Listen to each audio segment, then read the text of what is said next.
Bonjour à toutes et à tous. Écoutez, on est très heureux de vous accueillir aujourd'hui pour ce webinaire TIGA qui est en partenariat avec Litchi et qui est dédié au product design.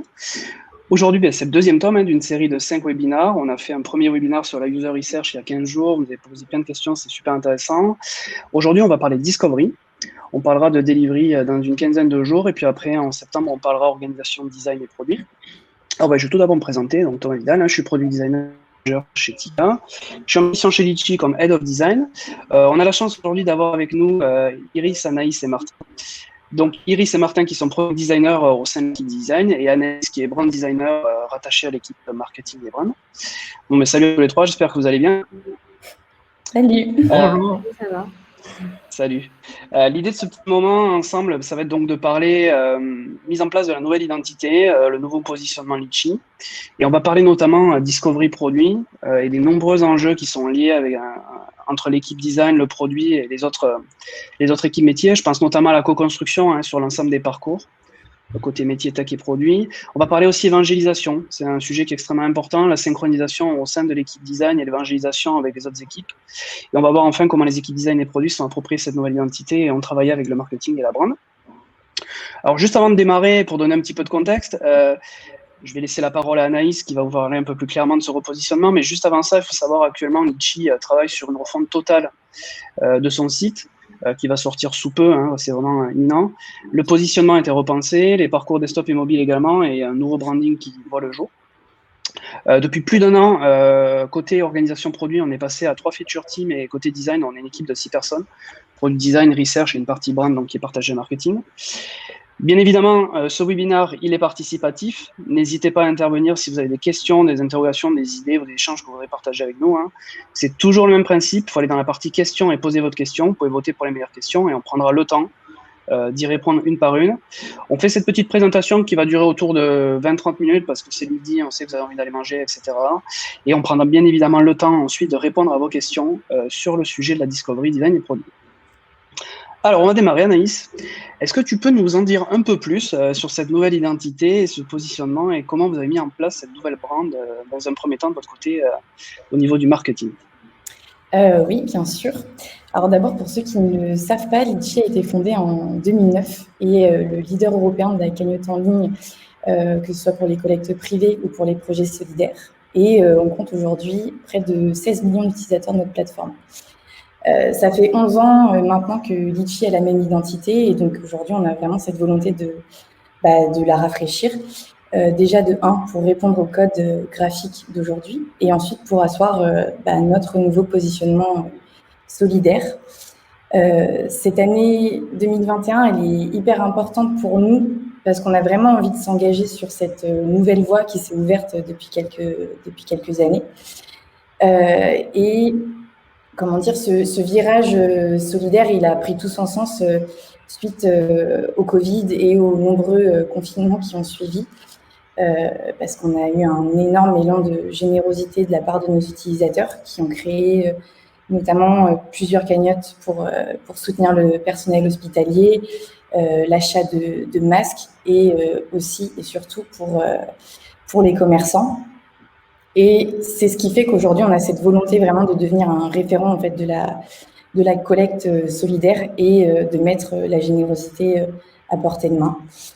On veut offrir un service qui permette d'adresser et d'accompagner au mieux l'utilisateur dans la réalisation de ses projets et lui permettre d'exprimer correctement et comme il le souhaite sa générosité et aussi une mobilité pour répondre au mieux aux attentes de la nouvelle génération qui se montre de plus en plus engagée et donc solidaire.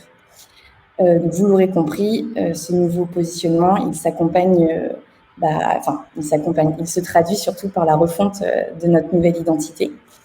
C'est un projet qu'on a mené et qu'on mène encore aujourd'hui chez Litchi pendant plusieurs mois avec un expert du branding, Jonathan Gilbert, qui du coup nous a vraiment accompagnés sur cet énorme projet et sur la création de notre nouvelle identité, qui comprend le logo, la charte graphique, des pistes d'inspiration pour tout ce qui touche à la photographie, les illustrations, etc.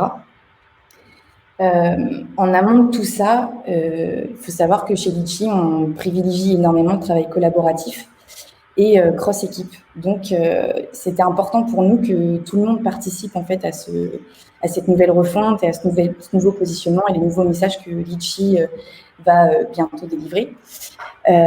Et donc, on a mené des ateliers de brainstorming avec différentes personnes de différents pôles pour justement définir les valeurs de ce nouveau Litchi. Et on a aussi, en même temps, partagé un questionnaire sous forme de portrait chinois pour savoir ce qu'était Litchi pour les gens qui travaillent dans cette entreprise. Donc, c'était des questions du style si Litchi était un animal, qu'est-ce qu'il serait, s'il était une fleur, s'il était un plat. On a eu des réponses assez sympas. Et tout ce travail, en fait, en amont, nous a permis de définir les grands axes, entre guillemets, de ce positionnement et aussi d'apporter des clés à Jonathan sur ce travail de refonte.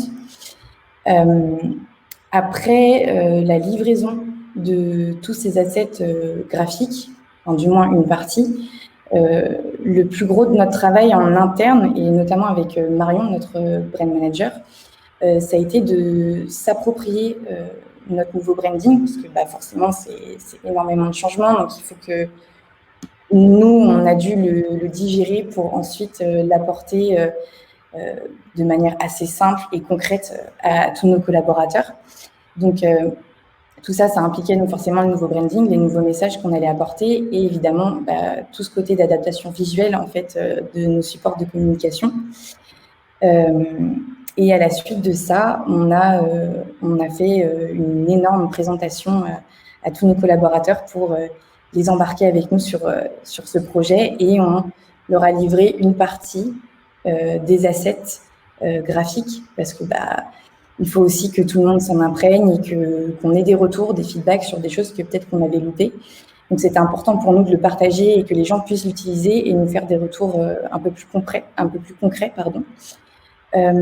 Donc, dans ces assets, on avait par exemple un template Google Slide et on a aussi à côté créé des guides d'utilisation qui permettaient de savoir comment utiliser la charte, avec quelle couleur, quel typo, quelle taille, etc.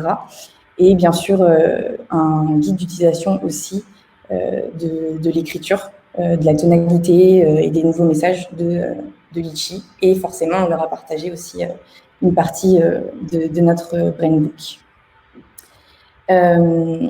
Qu'est-ce que je peux dire d'autre pour finir?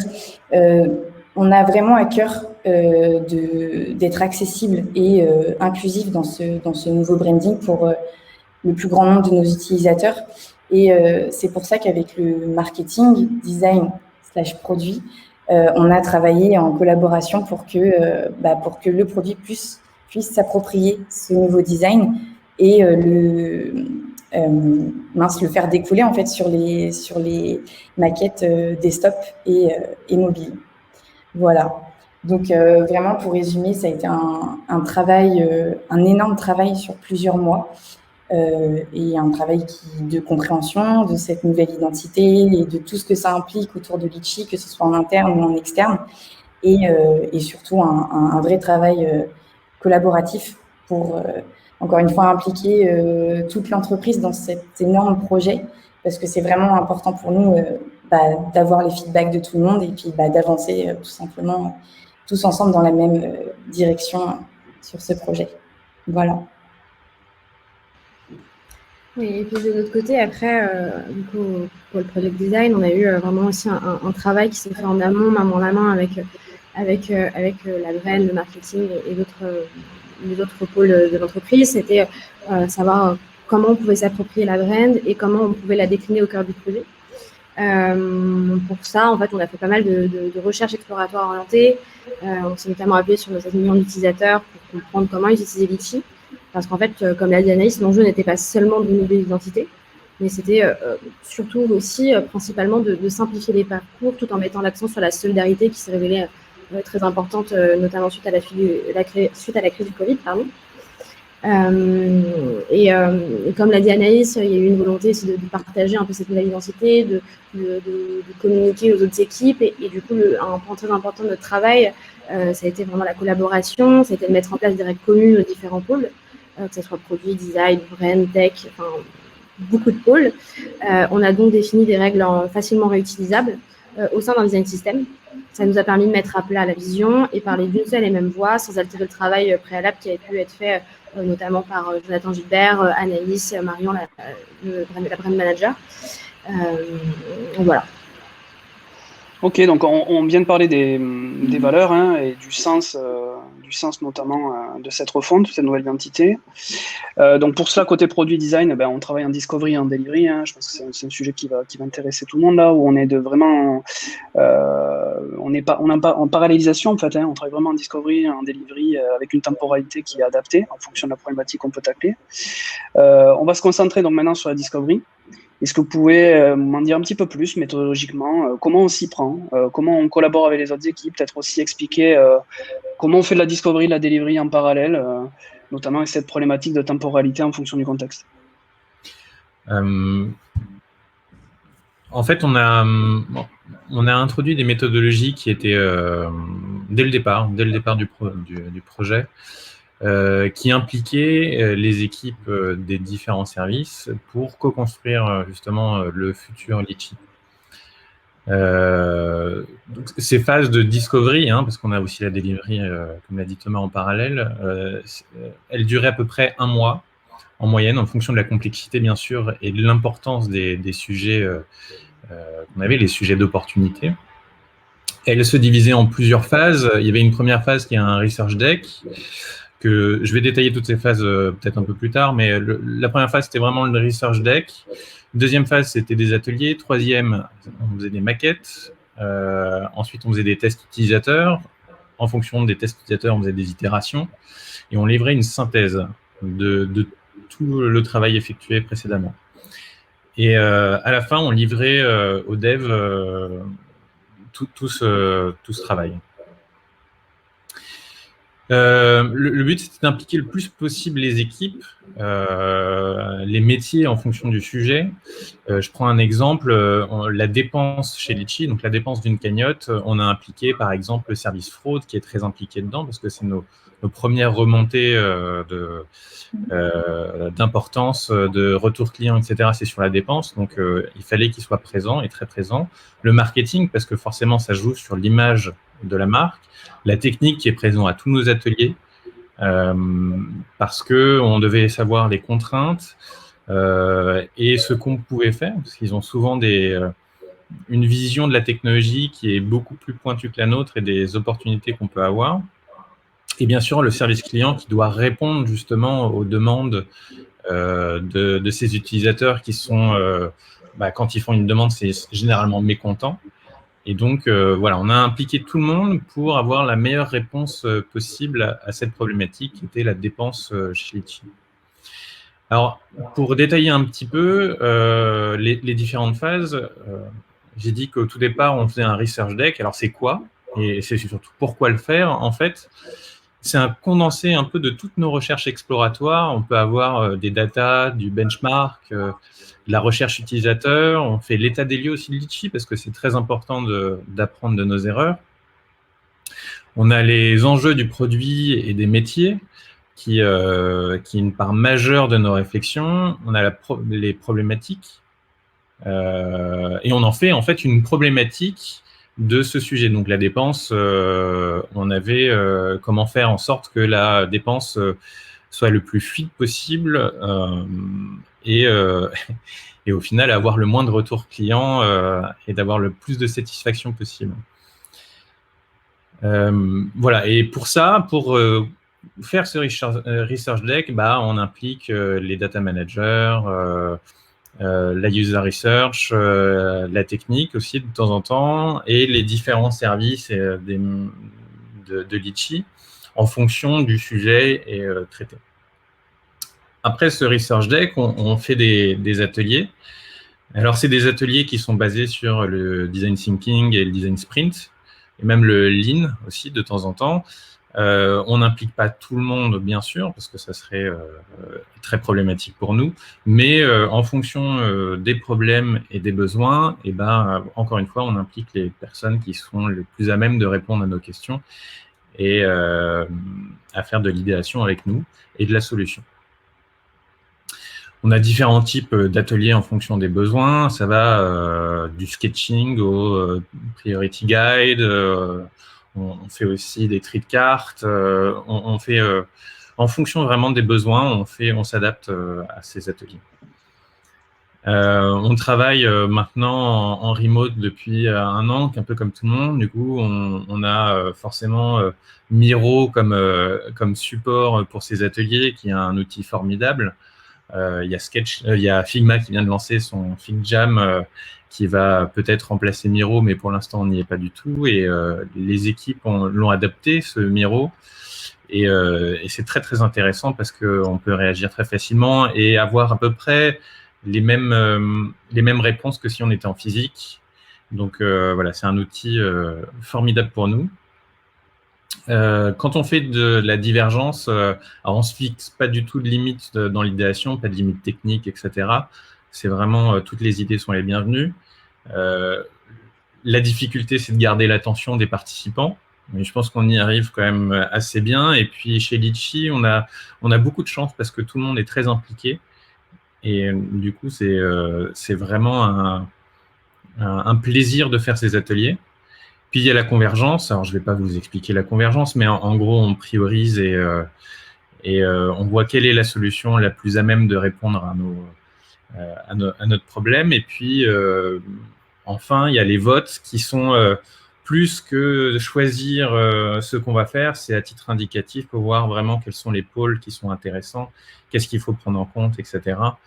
Et pour pouvoir maqueter ce qu'on a fait en atelier.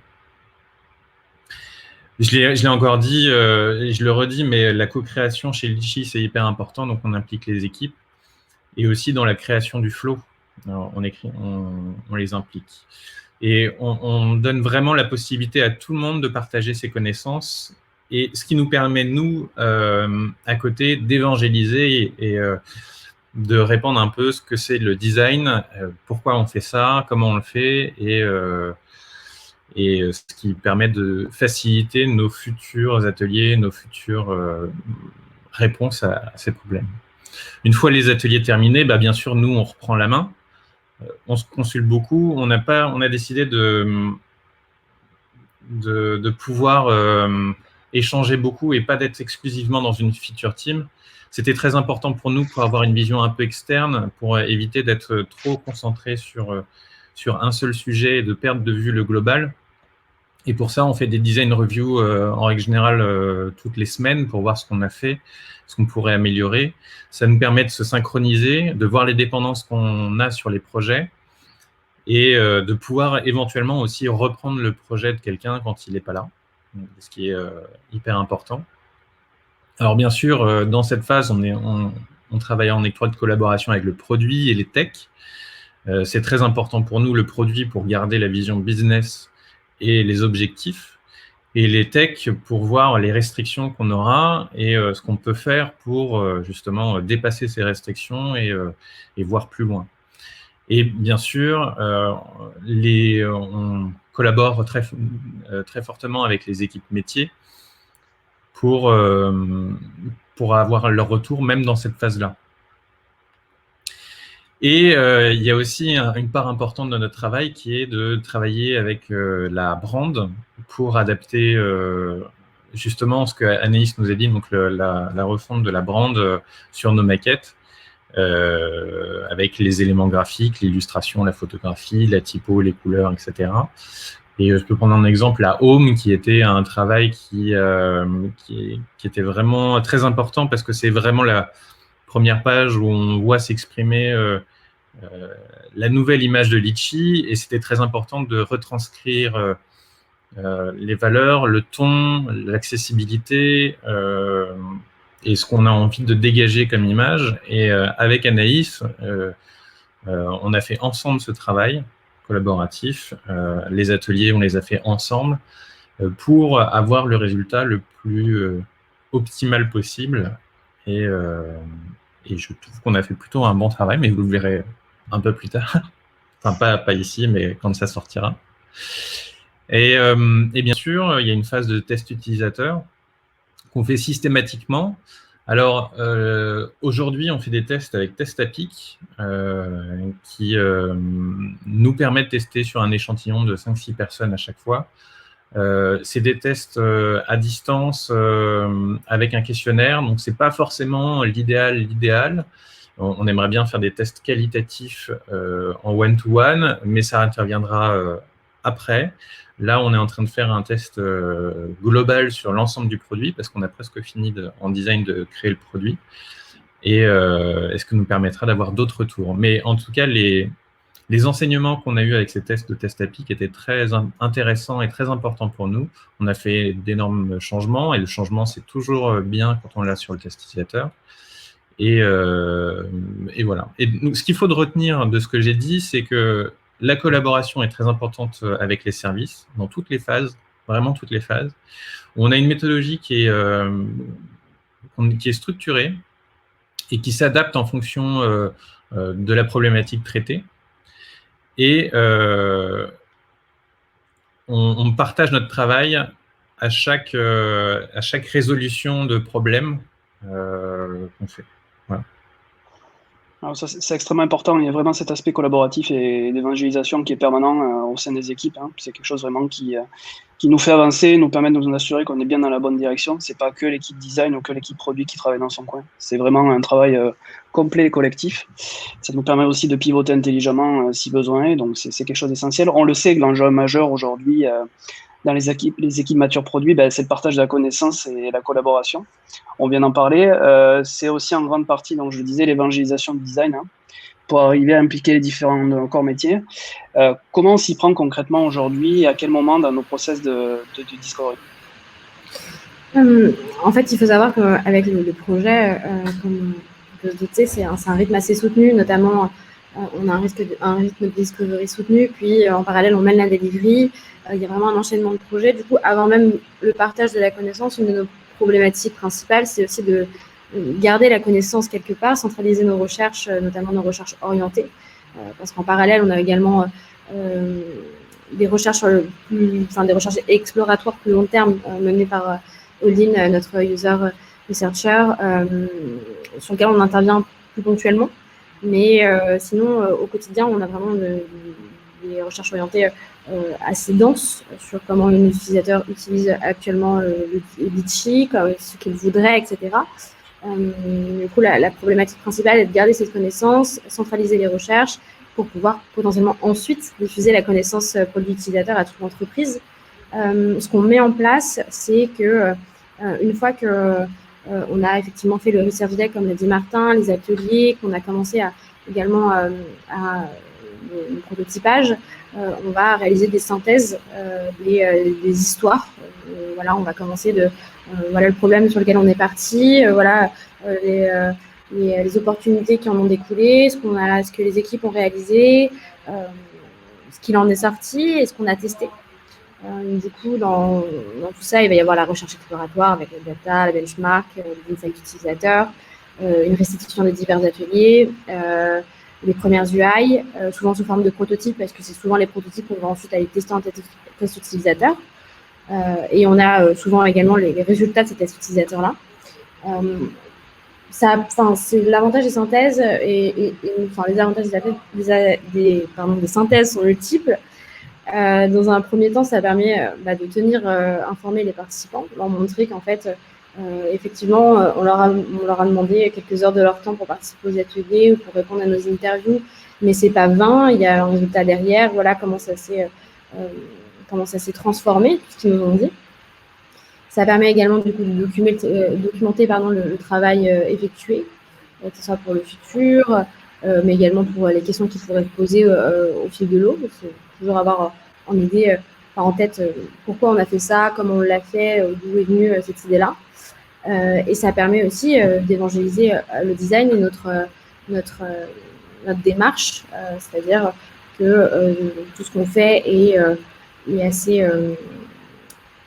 suit un fil logique en fait, et on ne sort pas les flows et les écrans de notre chapeau. On organise également en fait au sein de l'entreprise sur la base du volontariat des masterclass. On va parler de notre métier, on va parler de la culture produit, design, et on va souvent prendre la chronologie d'un projet pour dérouler le fil. Et ça nous permet de montrer ce qui s'est passé, ce qui se passe derrière la sortie d'un flow ou d'une nouvelle feature.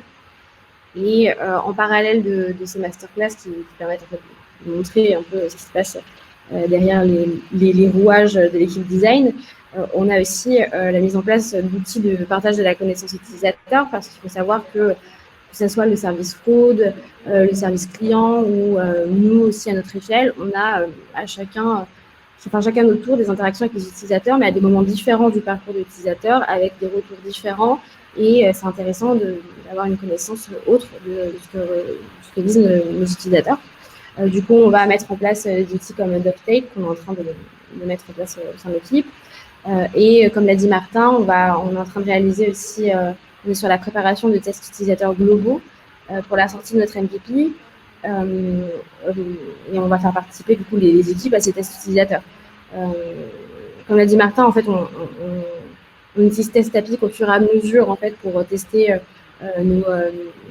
les morceaux de flow qu'on réalise, pour savoir si d'un point de vue ergonomique c'est OK, si la compréhension est bonne, si l'image de marque correspond à ce qu'on veut communiquer. Et là, il est intéressant maintenant qu'on a commencé qu'on a pas mal de flows, même quasiment la plupart, et qu'on a réalisé nos tests utilisateurs via Test Applic, on va faire un flow global avec un parcours plus long, des missions plus longues, et on va faire des tests utilisateurs à plus grande échelle pour valider la sortie de notre MVP.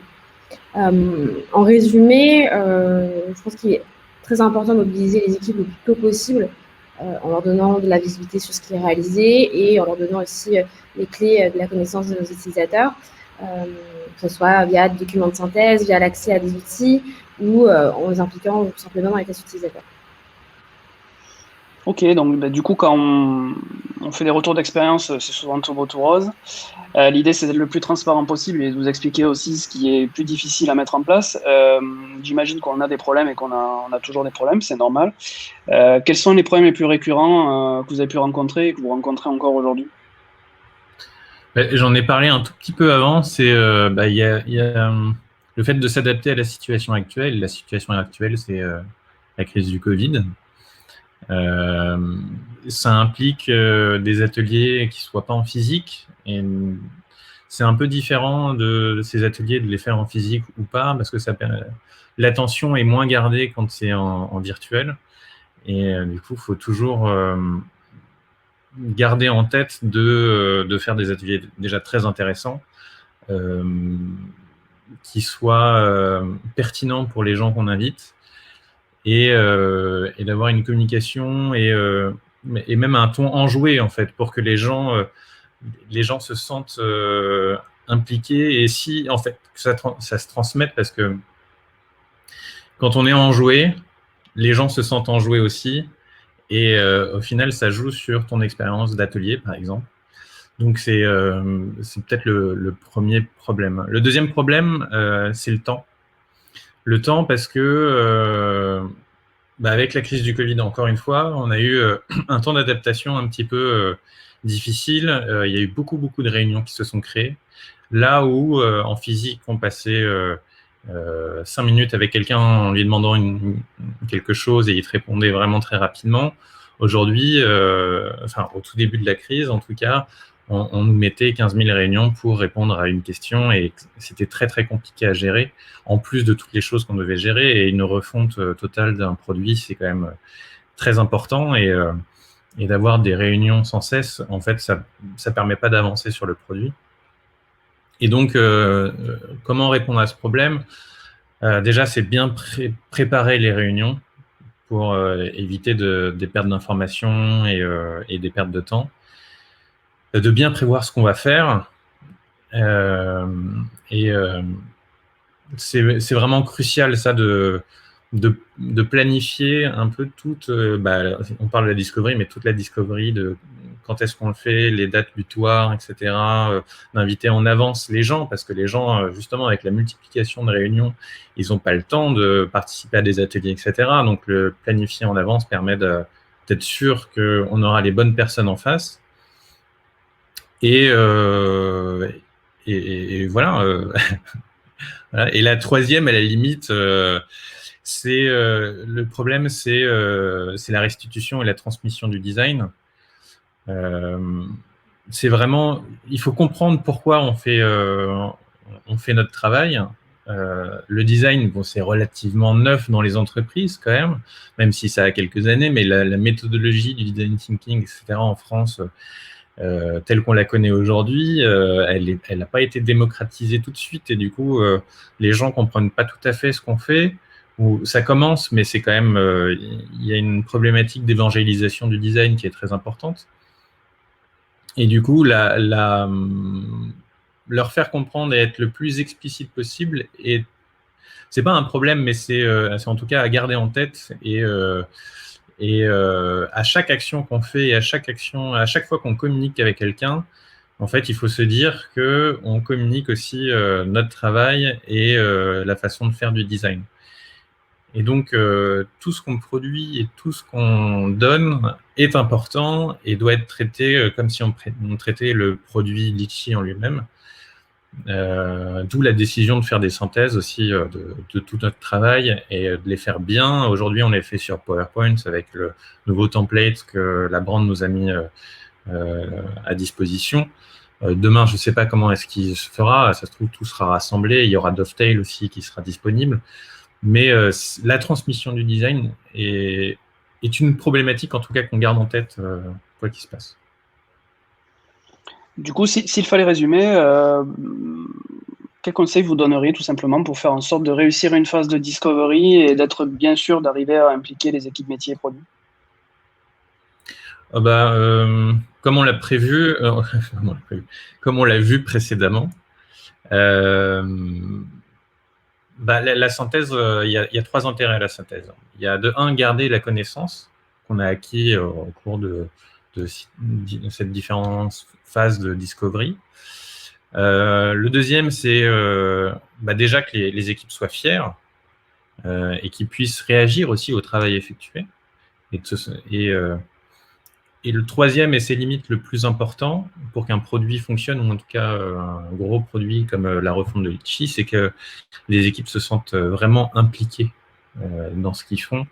Et si on est impliqué, en fait, on est souvent fier. Et du coup, les 2 derniers points se rejoignent, quoi. C'est tout le travail effectivement de cette discovery, de faire venir les bonnes personnes aux bons ateliers, d'avoir le partage de la connaissance qui se fait vraiment, que ce soit au niveau du research deck, les tests utilisateurs, de partager au maximum pour que ça soit vraiment une histoire qu'on raconte de A à Z, en fait, tout simplement, et que chacun et chacune des acteurs et des actrices de cette histoire soit présent de A à Z, puisse donner des retours, et puis qu'on puisse avancer ensemble, en fait, pour construire tout simplement une histoire, parce qu'au final, on répond à une problématique et on répond et on crée une histoire pour y répondre.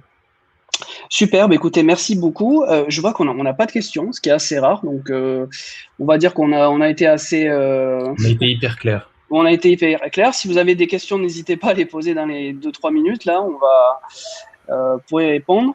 Pendant ce temps, tout simplement, moi, je vais remercier à tous les 3. Je vous remercie. Voilà, merci beaucoup pour cette présentation, pour tout ce que vous avez expliqué et sur cette phase de discovery, comment on l'a fait concrètement chez Litchi. Dans une quinzaine de jours, on parlera delivery et on parlera notamment d'un enjeu majeur, c'est le travail avec la tech. Comment on fait au quotidien vraiment pour faire en sorte que le design soit bien pris en compte et que ce repositionnement soit bien pris en compte avec les développeurs, et comment justement on implique les développeurs pendant toute la phase de création. Je pense que c'est un élément qui est très important. Donc on parlera de cet aspect-là au niveau de la delivery. Notez bien dans vos agendas aussi que juste avant, vous avez la Product Week qui va être du 21 au 25 juin, la semaine prochaine, qui est consacrée exclusivement cette année au design. Et donc vous aurez des super intervenants sur la catégorie, comment entre Product Manager et Product Designer, on se répartit la recherche, par exemple, avec Doctolib. Donc il y aura de beaux sujets. Écoutez, je vous remercie à tous les 3.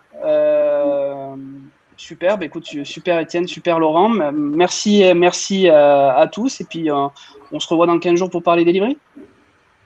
Ça marche. À dans 15 Merci. jours. Merci. Merci beaucoup. Passez un bon après-midi. Merci. Bon au revoir. après-midi. Bonne journée à tous, au revoir.